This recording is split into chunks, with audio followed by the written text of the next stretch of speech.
अस्सलाम वालेकुम। कैसे हो आप सब? अल्हम्दुलिल्लाह मैं एकदम ठीक हूँ। उम्मीद करती हूँ कि आप सब भी एकदम ठीक होंगे।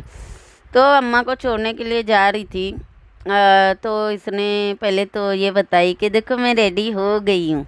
दोनों सीने खोल के दिखाई शीशे में कि मैं रेडी हो गई हूँ जाने के लिए। हाँ, अबाया वगैरह कुछ नहीं था, क्योंकि पता है ना आप लोगों को कि कैसे रिप्रेजेंट कर रही है अपने देश को, अपने रिलीजन को। तो अबाया तो ये सिर्फ और सिर्फ जब होटल में जाती है ना तो सीसीटीवी से बचने के लिए पहनती है। बाकी इतने टाइम में इसको कभी भी नहीं याद आया कि मुझे घंचू से मैचिंग करना है, घंचू से प्यार जताना है, घंचू घंचू करना है। इतने टाइम में कभी नहीं याद आया। बल्कि ये बोलती है ना, मेरी शादी को 16-17 साल हो गए, 16-17 सालों में भी नहीं याद आया। लेकिन अब इसको याद आया। क्यों? क्योंकि इसको जो आदमी के साथ में रवाना होना है ना हमेशा हमेशा के लिए, तो उसके लिए ये गेम कर रही है कि मैं तो बहुत प्यार करती हूँ। साजिद ने ही इसको धोखा दिया, साजिद कौसर से ज़्यादा प्यार करता है। तो ये सारा कुछ जताने के लिए। और देखो, कौसर आई तभी ही इसको मैचिंग करना था, वरना इसको इतने सालों में कभी मैचिंग नहीं करना था। इसको मैचिंग करना था असगर के साथ, रियाज के साथ, पियाज के साथ, एजाज के साथ, दिशान के साथ। लेकिन अब जाके इसको गोंचू के साथ मैचिंग करना है। मतलब कि कोई भी मर्द को नहीं छोड़ती है औरत। इतनी ड्रामेबाज औरत है।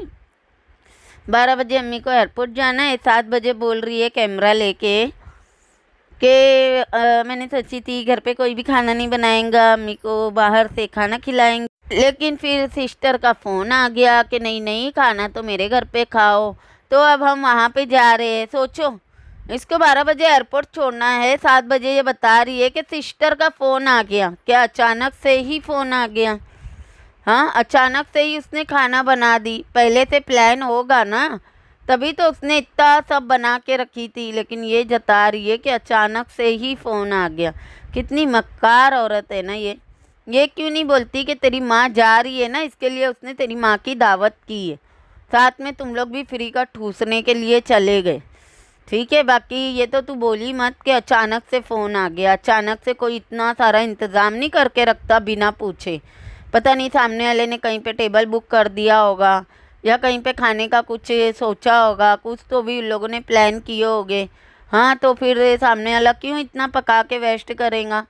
तो इसके लिए सामने वाला पहले से ही दावत देता है, बताता है कि मैं आप लोगों के लिए बना रहा हूँ, तो आप लोग हमारे घर पे आना, यहाँ पे आके खाना।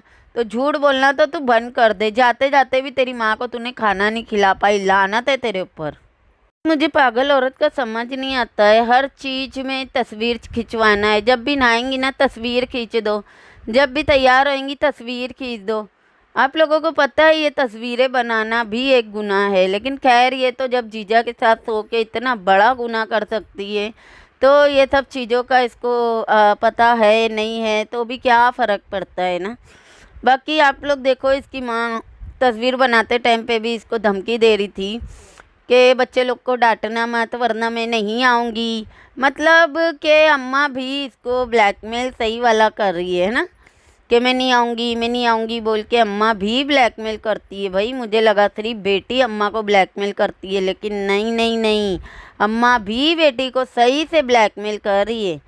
बाप रे बाप, दोनों के दोनों माँ बेटी के राज है, बताओ ना। और इसको इतना डर कि अम्मी नहीं आएंगी, तो इसके लिए अम्मी को पिक्चर क्लिक करवाते टाइम पे भी बोल रही है, अम्मी यूट्यूब फैमिली को तो बता के जाओ कि आप कब वापस आओगी, अम्मी बताओ कब वापस आओगी। अम्मी भी बड़ी चालू। अम्मी ने बोली, यूट्यूब फैमिली कैसे है? मैं जल्दी आ जाऊंगी, मेरे लिए दुआ करना। कुछ भी नहीं बताई अम्मी ने कि वो कब वापस आएंगी। और अम्मी जाते टाइम पे इतनी ज़्यादा जो खुश थी, लिपस्टिक विपस्टिक लगा के तैयार हो के, और बहुत खुश थी, वो नज़र आ रहा था, उसकी खुशी उसके चेहरे पे नज़र आ रही थी। तो मुझे ऐसा लगता है ना कि इस बार इसकी अम्मी ने शायद ये बोल के गई है कि मैं वापस नहीं आऊँगी, वहाँ जाके अलग से घर लेना। जैसे कि आप लोगों ने देखा होगा बाबा का वीडियो, तो वो बता रहा था अपनी वीडियो में कि मैं अलग से घर ले रहा हूँ अपनी बीवी के लिए। तो अलग से घर लेना और फिर बाद में इस तरह से बोलना कि बस आप लोग दुआ करो मैं सही से पहुँच जाऊँ। और इसके मतलब हाव भाव से भी लग रहा था जैसे कि इसका वापस आने का इरादा ही नहीं है। बाकी ये औरत कैसी है आप लोगों को पता ही है, ब्लैकमेल करके कैसे नहीं तो कैसे वापस बुला ही लेंगी। क्योंकि इसकी माँ ने जो गलत को सपोर्ट की है ना, मुझे नहीं लगता है कि इसकी माँ को इसकी माँ डिज़र्व करती है कि अल्लाह के घर पे इसकी मौत हो और ये वहाँ पे दफनाई जाए। ऐसे लोगों को ना अल्लाह ताला ने अपनी सर ज़मीन से उठा के फेंक चुके हैं और आप लोग देख ही रहे हो कौन कौन लोग हैं ना वहाँ से मुंह काला करके इधर आ चुके हैं। मुझे सुन के बड़ी हंसी आई इसकी माँ जाते टाइम पे अनीता को बोल रही है कि घर का ख्याल रखना, मेरी बेटी का ख्याल रखना, सबका ख्याल रखना, सब कुछ तुम्हारे हाथों में दे के जा रही हूँ। जब आऊँगी ना तो सारा कुछ ऐसे ही मेरे हाथों में रिटर्न वापस देना। एक नौकरानी दूसरी नौकरानी को उसकी जिम्मेदारियाँ मतलब खुद की भी जिम्मेदारियाँ उसको दे के जा रही है। बड़ी अजीब बात है नहीं, नौकरानी के पास में सारी जिम्मेदारियाँ हैं, जबकि कोई भी आप लोग घर देख लो, कितना भी फेमस इंसान को देख लो, जिम्मेदारी उसी के सर पे रहती है, भले ही वो खड़े रह के करवाए। लेकिन नौकरानी को कभी सुना है आप लोगों ने बोलते हुए कि सारी जिम्मेदारी तेरे ऊपर है, मैं आऊँगी तो तू मुझे जिम्मेदारी वापस देखना। मतलब कि काम चोरी की भी हद होती है। पिटारा कितनी काम चोर है ना कि जिम्मेदारी तेरी माँ नौकरानी को दे रही है, गोंचू से उसका निकाह भी करवा दे।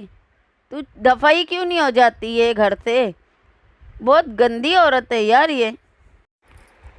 अम्मा को दे दी चूड़ियों की लालच और पता नहीं घर की लालच, क्या क्या इसने अम्मा को लालच दे दी। अनीता को उम्रा की लालच दे रही है कि मैं खुद उम्रा करवाऊंगी। अरे तूने उम्रा की, उसका कौन सा तूने लिहाज रखी? हाँ, उस उम्रा की तूने कौन सी इज्जत रखी? तुझे पता भी है उम्रा की अहमियत क्या है? तुझ जैसी औरत को तो अहमियत ही नहीं पता। बड़ी बड़ी बातें, किसी को तू अपना अंग का बुखार ना दे तो किसी को उम्रा क्या करवाएंगी? आप लोग देख लो, इसकी ये वाली बात को भी ना नोट करके रख लो। जिस तरह से इसने माँ के लिए बोली थी ना, अम्मी को मैंने खिदमत करने के लिए बुलाई हूँ, अम्मी पूरी ज़िंदगी काम की है, अब अम्मी को आराम दूंगी। तो आप लोग देख रहे हो ना कि कितना आराम दी थी इसने अपनी माँ को। उसी तरह से जब ये उम्रा का बोली है ना, तो अब आप लोग देख लेना, चाहिए तो ज़िंदगी भर जितना ये वाईटी पे है ना तब तक के भी आप लोग देख लेना, ये अपनी ज़बान पे खरी नहीं उतरेंगी ये, और काम वाली को उम्रा करवाएंगी। अरे पिटारा, तेरी जो इज्जत है, तेरी जो ज़बान की अहमियत है ना, उससे तूने बहुत ज़्यादा बड़ी बात कर ली है। तेरी औकात नहीं है कि तू किसी को उम्रा करवाए। इतनी अच्छी होती ना तो किसी गरीब की बेटी की शादी करवाती, उसमें भी ना हज का सवाब मिलता है। लेकिन तू उम्रा करवाएंगी? लानत है तेरे ऊपर, झूठी मक्कार कहीं की। 2 साल से इसकी माँ इसके साथ में रह रही है, अपनी माँ को आगे बिठा के इज्जत अब तलक के नहीं दी। और जब इसकी माँ जा रही है तो बोल रही है, अम्मी आज आप आगे बैठे, आप आज जा रहे हो ना, आज बैठ जाए, आपको मैं इज्जत देती हूँ, अम्मी आगे बैठ जाए। तो अम्मी बोल रही है, नहीं नहीं, मैं पीछे ना बच्चों के साथ बैठूंगी, नहीं मैं बच्चों के साथ। अरे पिटारा, रहने दे ये सारे ड्रामे, आप आगे बैठे, आई बड़ी तू इज्जत देने वाली। वो जो आगे की सीट है ना, वो तू कब्र में भी लेके जाना। इतनी ज़्यादा तू क्या बोलूँ, वो रहता है ना कि बस मैं ही मैं हूँ। इसको लगता है आगे की सीट पे पता नहीं कौन से हीरे जड़े हुए हैं कि मेरे सिवा कोई नहीं बैठेगा। यहाँ तक के बच्चे भी, याद है ना आप लोगों को पिछली बार किसके, मेरे ख्याल से झाड़ू वाली चुड़ैल के बच्चे बोल रहे थे, आगे तो आपकी सीट है, आपके अलावा कोई नहीं बैठ सकता। आगे वाली सीट पे तूने थप्पा लगाई है। जिसको बोलते हैं ना बिल्कुल भी नहीं मिलता है, फिर उनको मिलता है तो वो एकदम हलकट पने पे आ जाते हैं, वैसे ये पिटारा। अच्छा, जानबूझ के इसने पहले से उसकी माँ को पता नहीं लुंगी पुंगी क्या क्या चाहिए था, कुछ भी नहीं दिलाई। आधी रात को ये लेके निकली है। खुद को चीज़ें चाहिए रहती है ना तो इसको फ़ौरन मिल जाती है, कहीं से भी ढूंढ के निकाल लेती है। लेकिन अम्मा को लुंगी चाहिए थी ना, 2 दुकान दिखा दी कि नहीं नहीं है यहाँ पे, और नहीं लेके दी। और इसी तरह से आप लोगों को याद होगा जब किचन की कुर्सी टूटी थी ना, तो इसके लिए सब कुछ आ जाता है, लेकिन किचन की कुर्सी नहीं आई तो नहीं आई माँ के लिए। आखिर में जिस दिन इसकी माँ जा रही थी ना, उसके एक दिन पहले गोंचू ने अपने घर के लिए कुर्सी लिया, तो यहाँ पे भी 2 कुर्सी ला के दिया। सोचो कितना ख्याल रखती है ना अपनी माँ का, घटिया औरत। अम्मी के लिए जूते मिल गए लेकिन चाचा के लिए लुंगियाँ नहीं मिली। सोचो कितनी चालू औरत है ना। और कहाँ तो इसके सपोर्टर बोलते हैं बहुत खर्चा करती है, बहुत देती है, बहुत करती है।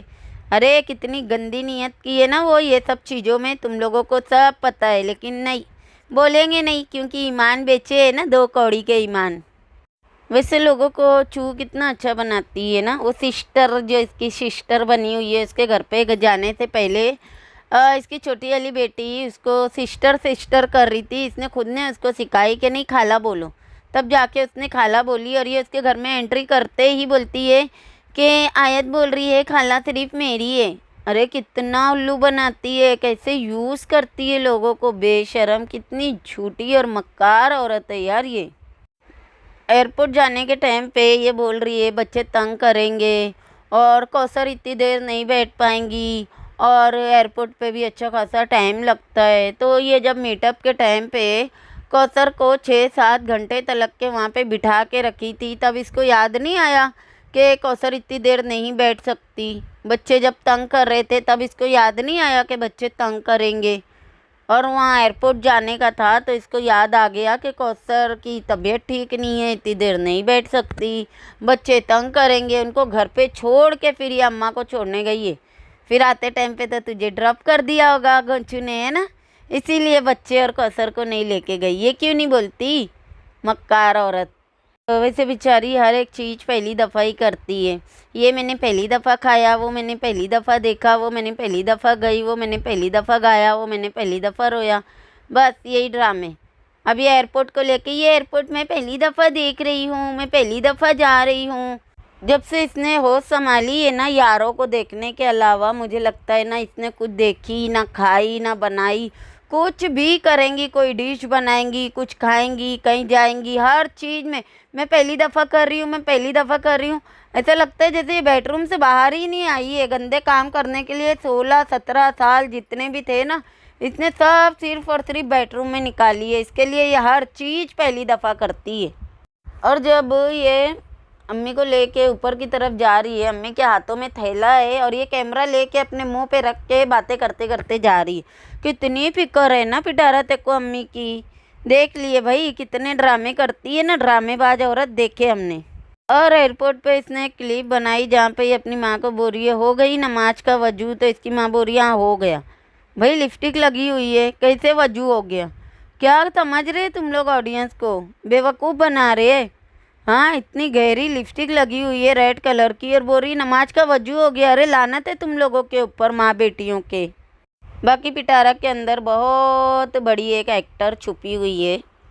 जब अम्मी जाने लगी तो गले मिल के ऐसे जता रही है जैसे पता नहीं कितना दुख है बेचारी को, लेकिन आंसू एक भी नहीं थे। जब कैमरा इसके हाथ में गया ना, गोंचू पहले दोनों की लिया वीडियो कि देखो माँ बेटी कैसे गले मिल के रो रहे हैं ना, फिर बाद में पिटारा के हाथ में जब कैमरा गया तो उसकी आवाज़ सुनो, लग रहा है एकदम नॉर्मल है, कोई टेंशन नहीं है, अम्मी जाती है तो जाए, दफ़ा हो जाए, ऐसा वाला उसका आवाज़ थी। लेकिन हाँ ड्रामा बहुत अच्छा कर लेती है। बाद में बड़ी बड़ी बातें, अम्मा मुझे रोज़ सुबह उठानी आती थी, अम्मा बोलती थी उठ जाओ, आज मैं तुम्हें उठा रही हूँ, कल से मैं नहीं रहूँगी। ये सारी बातें याद करके बेचारी को इतना दुख कि आंखों से आंसू ही नहीं रुक रहे थे। अरे रहने दे ड्रामेबाज औरत, तेरे को ये सब बोलते हुए भी शर्म आनी चाहिए। तेरी माँ को तूने खिदमत करने के लिए बुलाई थी या खिदमत करवाने के लिए बुलाई थी, लानती कहीं की। और रो रही है गाड़ी में बैठ के ना, कैमरा एकदम मुंह पे रख के ए। मतलब ड्रामा कैसे करने का है ना, इसको पूरा अच्छे से आता है। सेम यही ड्रामा इसने कौसर का बच्चा मारा था ना, तब इसका वाला अगर वीडियो देखोगे ना, मुंह पे कैमरा रख के रो के दिखा रही है। अरे भाई जिनको सच में रोना आता है ना, उनको कैमरे नहीं याद आते। ये जो ड्रामे करती है ना, मुंह पे कैमरा रख रख के रो के ड्रामे करके दिखाती, आंसू एक भी नहीं रहते हैं, ऐसे हिलेंगी जैसे पता नहीं कितना रो रही है। फिर लगता है कैमरे में सही से नहीं आ रही थी, फिर गोंचू को दे दिए, ले तू शूट करके मैं रो रही हूँ। बड़ी आई तू माँ की ममता में रोने वाली। अगले दिन भूल भी गई कि अम्मा कहाँ चले गई। अच्छा ये गाड़ी में बैठ के जब रोने की एक्टिंग कर रही है ना, तो वो सीन में एक भी आंसू नहीं है, ज़बरदस्ती का आंखों के पास उंगली घुमाई जा रही है ताकि लोगों को लगे कि कितना रो रही है ना माँ के प्यार में, माँ के गम में। जबकि रोना इसको बिल्कुल भी नहीं आ रहा है, बल्कि ये अंदर से खुश होएंगी कि अब तो यारों के पास जाने के लिए बहाना नहीं करना पड़ेगा कि अम्मा शॉपिंग करके आती हूँ, और फिर यारों के पास जाएंगी। अब तो खुलेआम इसको देखो ना, अम्मा जिस दिन गई इसके दूसरे ही दिन गाड़ी लेके निकल गई, खुलेआम अब यारों के पास जाने मिलेगा। इस चीज़ की इसको खुशी है, ना कि इसको टेंशन है अम्मा के जाने का।